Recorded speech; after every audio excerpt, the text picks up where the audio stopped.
nobody can guarantee that you can make anybody enjoy anything. You can, however, teach them and see progress and get better at doing it.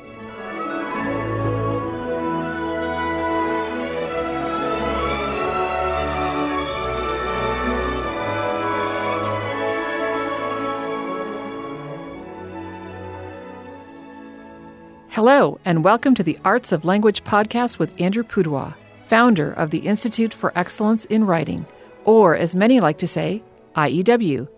My name is Julie Walker, and I'm honored to serve Andrew and IEW as the Chief Marketing Officer. Our goal is to equip teachers and teaching parents with methods and materials which will aid them in training their students to become confident and competent communicators and thinkers.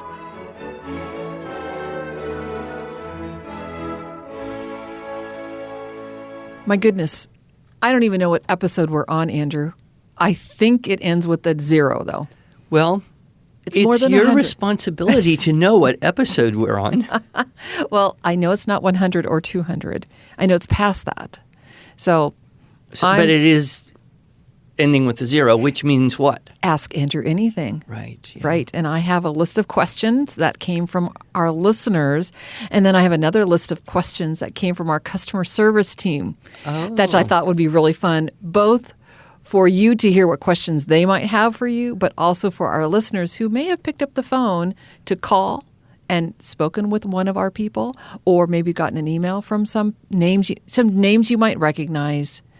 Listeners, they've got questions for Andrew as well. Okay. Not that he's not in the same building. I mean, we're in the same building. All right. So is this kind of like rapid fire? Are we giving short answers? Well, the first one from listeners, let's give some more meaningful answers. Okay. But for our customer service team, they're more like lightning round. Okay. Okay? Does that sound good?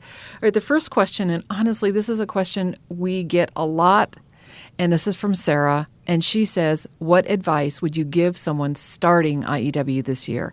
And let me just help you a little bit understand. I'm going to get into Sarah's mind. Sarah wants to know, maybe she doesn't, but maybe I'm going to just project here. She wants to know, first of all, is there a particular place that you could start with buying some of our materials? What would you start with? Mm-hmm. And second, is there anything that would be helpful for her soul as she's embarking on this grand journey of the Institute for Excellence in Writing, listening, speaking, reading, writing, thinking? Yeah, well, obviously anyone who would like to get a flavor for our Structure and Style for Students course and or our Fix-It and or our poetry memorization, we have bundled together some free lessons. Mm-hmm. And I think it's just iew.com/free-lessons. And those are available. And they're free.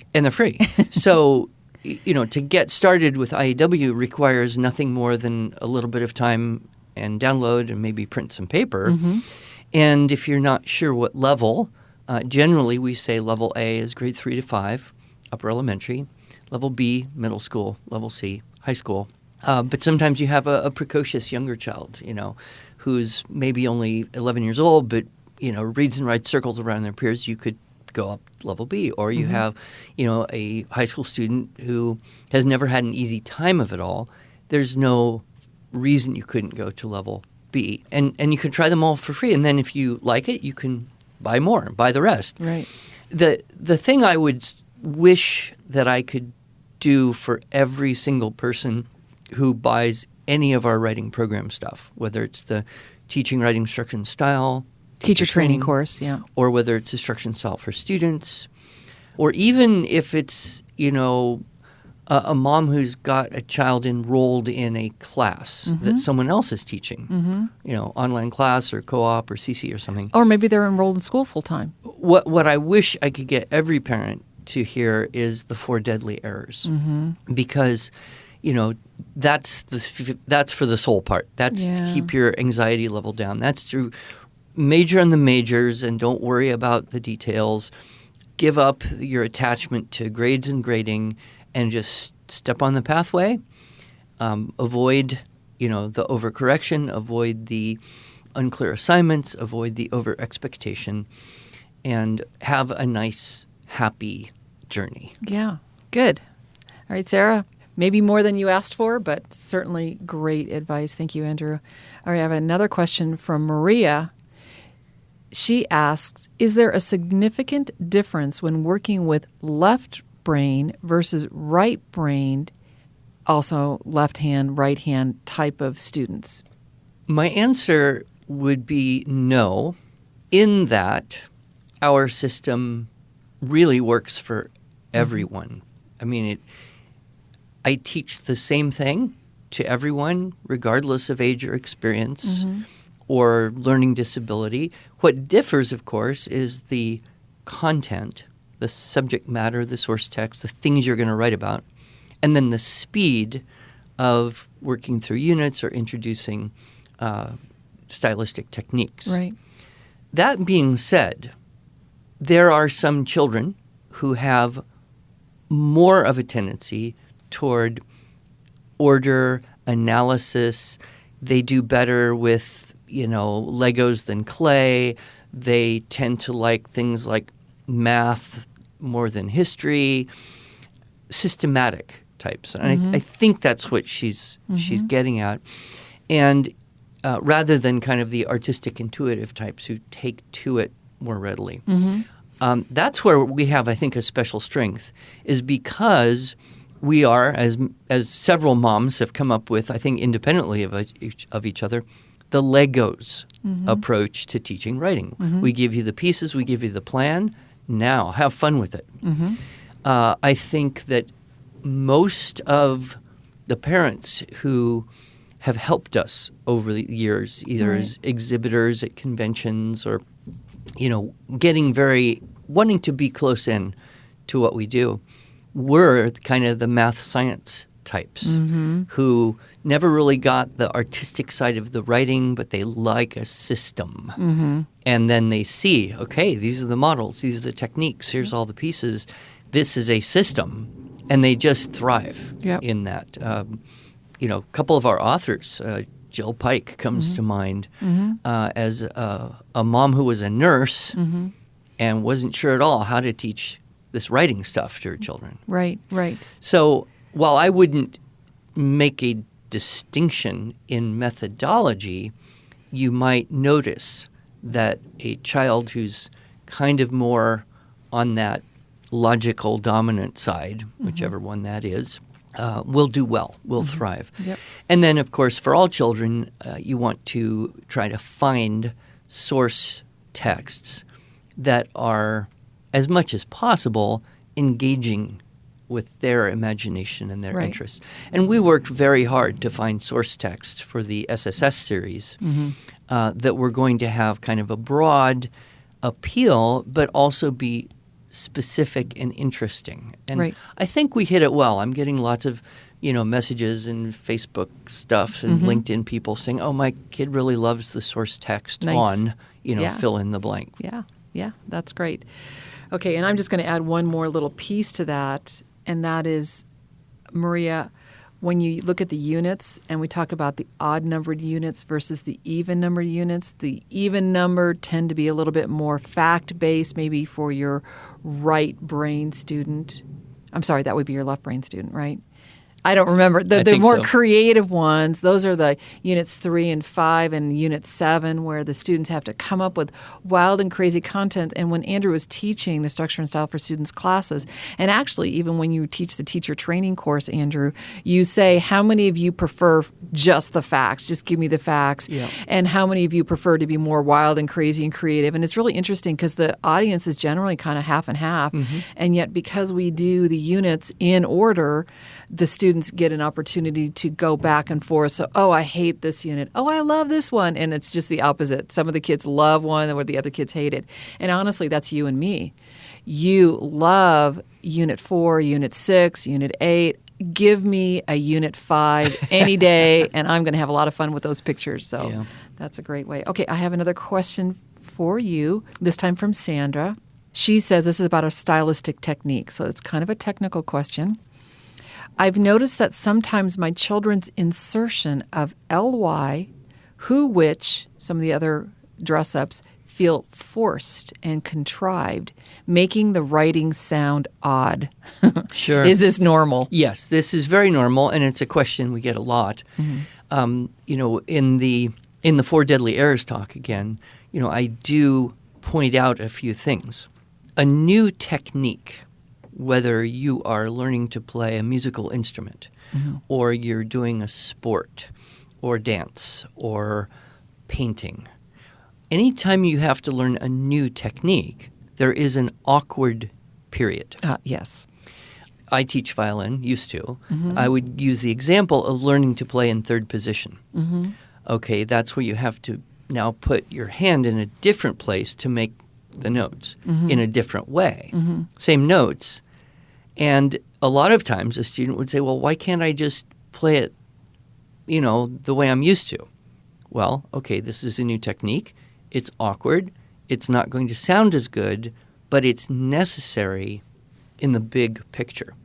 Therefore, we're going to practice this, and we'll get past the awkwardness.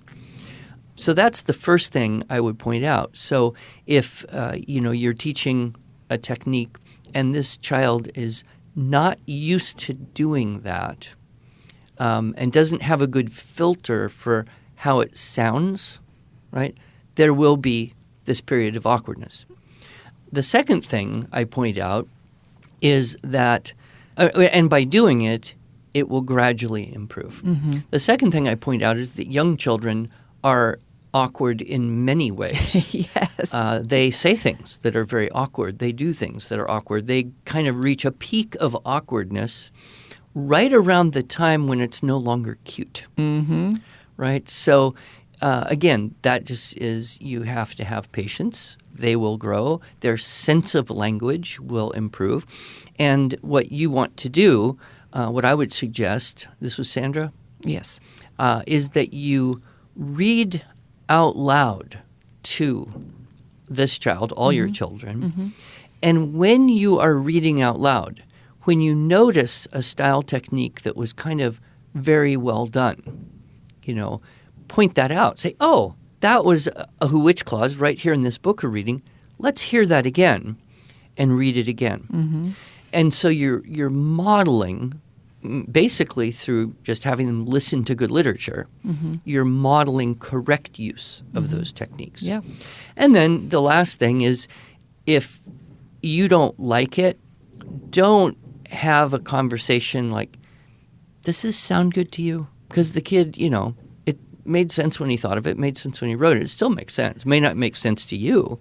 So either ignore it, let it go, and it's, you're done. And trust the system because Trust you're going the to system. have those dress-ups being used again. Or simply fix it. Cross out the awkward word, put a better one. Rephrase it so that it does sound better. And then when he or she copies it over, then they'll see, oh, this is a better way to do that. Right. But don't give a lecture on why you changed it. Right. No lectures. No Just lectures. edit, hand back with a smile. Okay. All right, Sandra, there you go. No lecturing. Mother, not smother. That's right. Okay, Kaylee asks, how do you get kids excited about writing? How do you get boys to enjoy writing? She actually has 2 exclamation points and 2 question marks. Yes. How to get a struggling writer motivated and interested She's in an writing. excitable girl, Kaylee. Well, I'm actually starting to rehearse in my mind an article that I'm going to write. Enjoying writing is not a good goal. It is not effective, or I would say it's not even honest to say my goal is for this child to like writing, because that is not something you can attain with certainty. One famous writer, I cannot remember who, said, writers are people for whom writing is more difficult than for other people. I don't really like writing. I know you don't like writing. In fact, when you said, I'm thinking about writing an article, my little heart went pitter-pat. I was very excited about that. Because you told me I have to do one for the Megalon. But I don't like the process. I'm not excited about it. But I'll tell you what I do like. I like having written something Exactly. that does that makes people laugh That or you're gives proud them a of, bit yeah. of wisdom or makes them think. So I don't like the process. And I wouldn't ever do it, really, of my own free will. I mean, occasionally I force myself, but I still force myself. So you've got to understand, Kaylee, that to say, I want this boy to enjoy this is not the right motive. Now, here's what's interesting. We do tend to enjoy, as a side effect, things we're good at, right? Right. So if we're good at doing something, we would enjoy that. What is my favorite thing to do? So currently, I might say cooking, but I know overall you love to speak, which is why we're able to do podcasts instead of having you do lots of writing. So why do I love standing in front of 1,000 people and talking for an hour? Because I think I'm good at it. Well, actually, you are good I at don't it. know for sure, but I think I'm good at Yeah. it. And so I enjoy that. Yeah. Now, if I said, well, my goal is to enjoy talking to people, but rather my goal is to try to be good at it. So when you're working with a boy and you say, okay, what I want is for him to enjoy this, the way to get there, and the only way to get there, is to help him be good at it. Right. And that's where we see the transformation. Yep. That's where we see the reluctant writer who comes into the first day of class, scowl on his face. He's been miserable every time someone has forced him to do this. And yet now, okay, keyword outline, rewrite, okay, add a dress up, okay, retell a story, add some dress ups. Gradually, over weeks or months or years, he acquires a level of competence, which translates as confidence, Yep. which then gives him a better chance of enjoying the thing. Right. But nobody can guarantee that you can make anybody enjoy anything. It's You true. can, however, teach them and see progress and get better at doing it. Right. Right. It's good. I hope that helps, Kaylee. Okay, my next question is from Rose. She asks, is there a way we can incorporate handwriting attention and skills into our IEW writing exercises? Or should attention to handwriting accuracy and neatness be separated from the act of composition? The answer is yes, we can, and yes, you are correct in that latter statement. This is why I always tell the kids, when you write, don't even erase. Just do whatever. Just double skip if you want to cross something out and replace it. And if it looks like a mess, I'll be happy because I'll know that you're spending your time thinking about how it sounds and not what it looks like. Okay, but that's the first draft, right? Yeah. There is no such thing as a first and only. And we start that from the very beginning with the young kids. And every single student I have ever taught, you must always have an outline. You must always have your, whatever you want to call it, first draft, rough draft, sloppy copy, right, whatever. And you must rewrite that. Now, some cases we say, okay, you can type that second version, which makes it easier to get to perfect. But in this case, if you're still practicing handwriting, that's the time to practice your handwriting. With the final draft. With the final draft. And that's when you can use a pencil. So that thing you and I probably learned in school, rough draft in pencil, final in pen, Right. should be the opposite.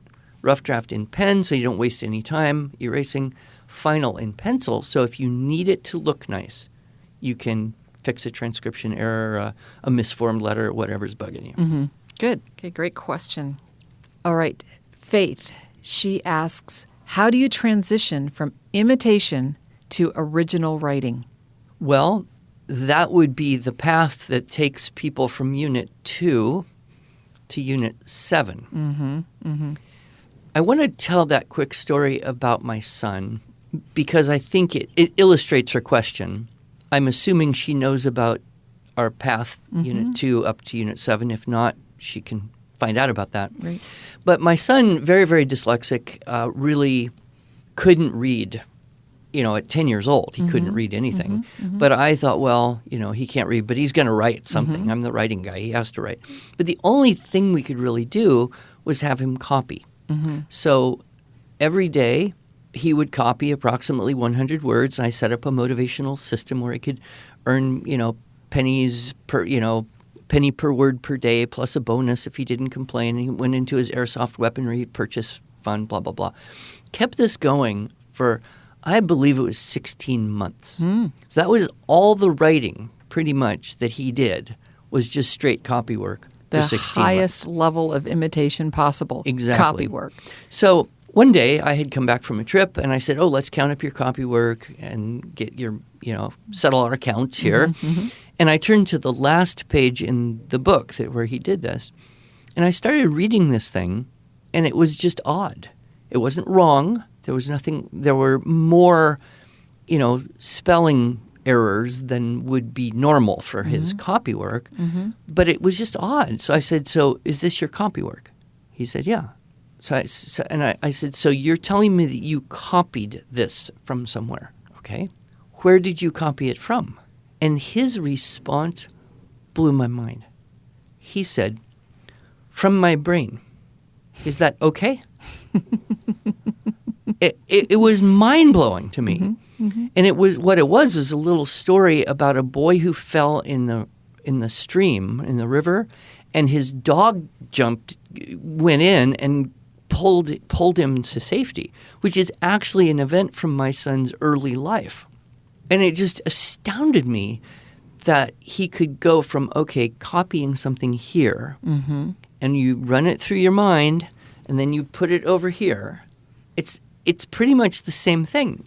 He's copying from his mind. There you go. And so for him, he just reached a critical mass of information, experience, and confidence. And by that time, 11 and a half, he was starting to read. And from then on, the copy work, we didn't do that anymore. Right. And so it's interesting. He's probably the most creative writer of any of my children, even though he didn't read or write anything until he was 10, 11 years old. Right.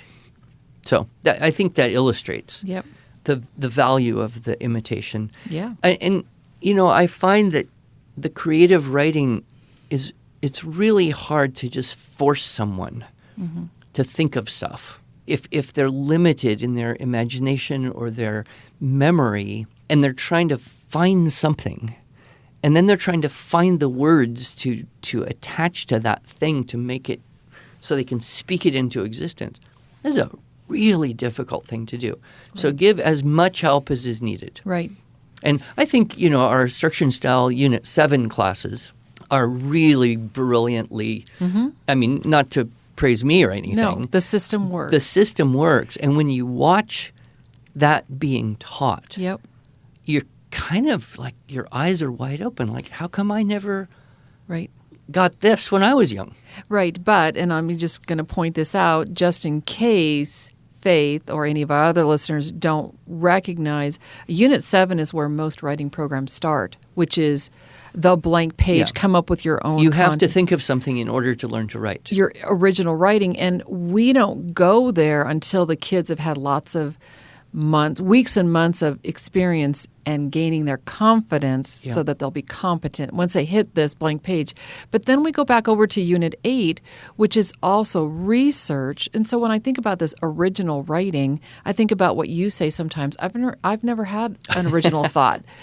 So I was thinking about just this project I'm about to get started on for a class that you're going to teach about.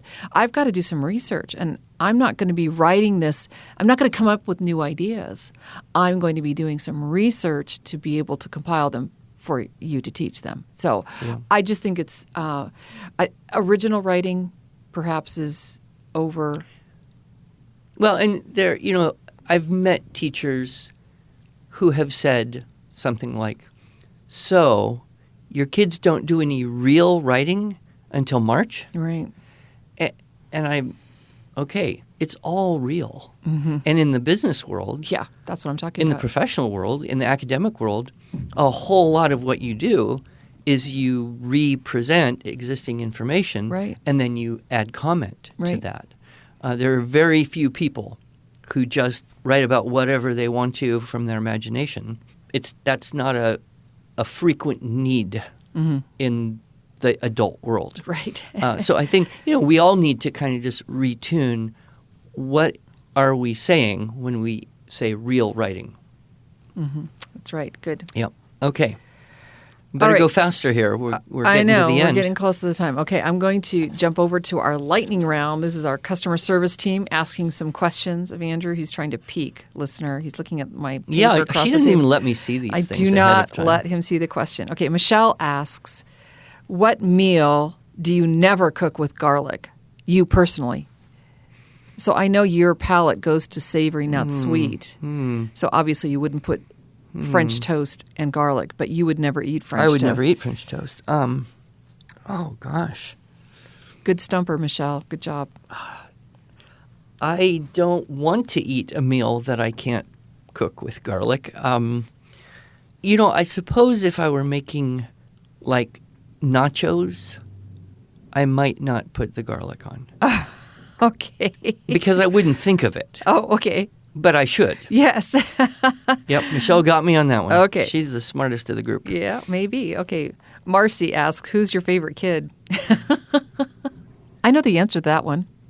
Would you like to know? Yeah. The one in front of you. Yes. Yes. Well, I was spinning all the grandchildren. Yeah, because I'm thinking about them more than I think about their parents. Yeah. These days. Yeah, I suppose. All right. What's the best decision you've ever made? Same question from Marcy. The best decision I ever made? Well, marrying my wife. Oh, well, there you go. Okay. Okay, Marcy has one more question. I don't know why she got 3. Oh, but William got 4. So here's okay. Marcy's. All right. What's your favorite Christmas carol? Probably Joy to the World. Oh, I love that one too. Yeah. Yep. William asks, what's your favorite city to talk in? My favorite city to Like do a conference teach. in? Orlando. Orlando, yeah.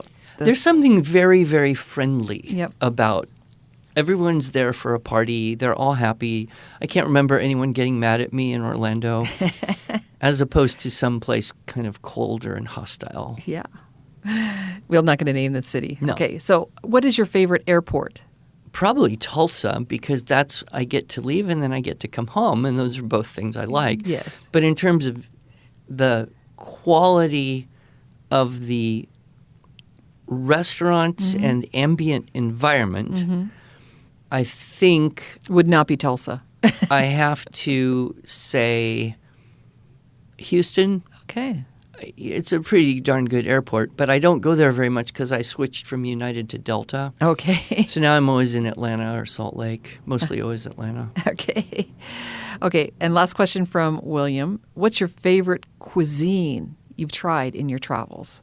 I really just, wherever I am on Earth, would always choose Indian, Yep. East Indian. That would have been my guess too. Okay, Yeah. Evan has a couple questions. Who cuts your hair? Whoever's there. Yeah. I one of my daughters is, as you know, a licensed cosmetologist, but she's always so busy. And I just go to wherever's close and trust luck. And generally it turns out pretty well. Generally turns out pretty well. Oklahoma's got a lot of requirement, Yes. training requirement. Is that right?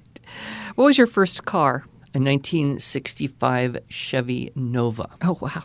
And I remember it quite well. I even remember the license plate, NRE 471. Oh, wow. Isn't that funny? You remember, like, I don't remember any other license. I don't even know the license plate on the car I have right now, Yeah. but I will never forget that particular car and that particular Yeah, license plate. 65 Chevy Nova. Yep, My blue first car, four-door. 68 gray Saab.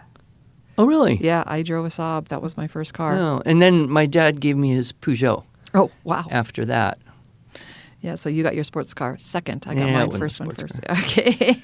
All right, Jules, she asks, what do you like to do on your vacations? I just don't.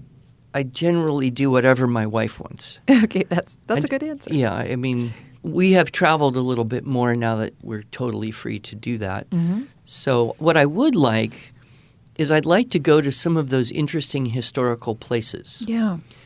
that were not fun when you had whining, tired, crabby children and just experience it, a place like Colonial Williamsburg yeah. or Monticello or the city of St. Augustine, Florida. We had nice trips there because we had no children to deal with. There you go. Yeah. Okay. So, and last question comes from Kathleen.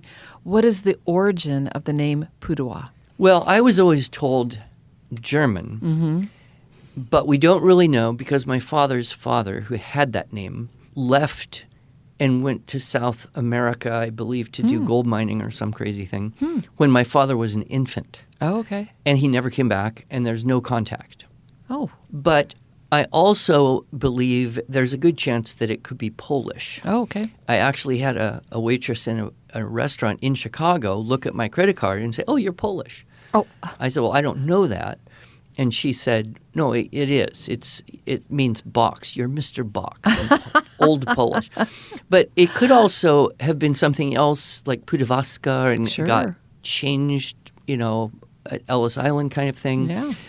I wonder if my parents told me it was German because when I was young, kids told Polak jokes. Yep. I remember So that. if I thought I was Polish, I might become a victim of a Polak joke.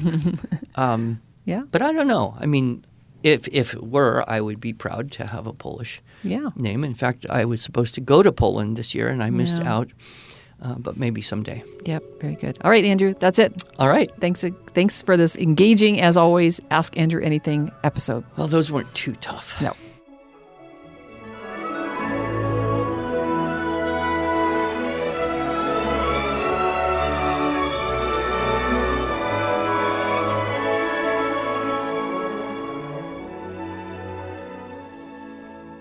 Thanks so much for joining us.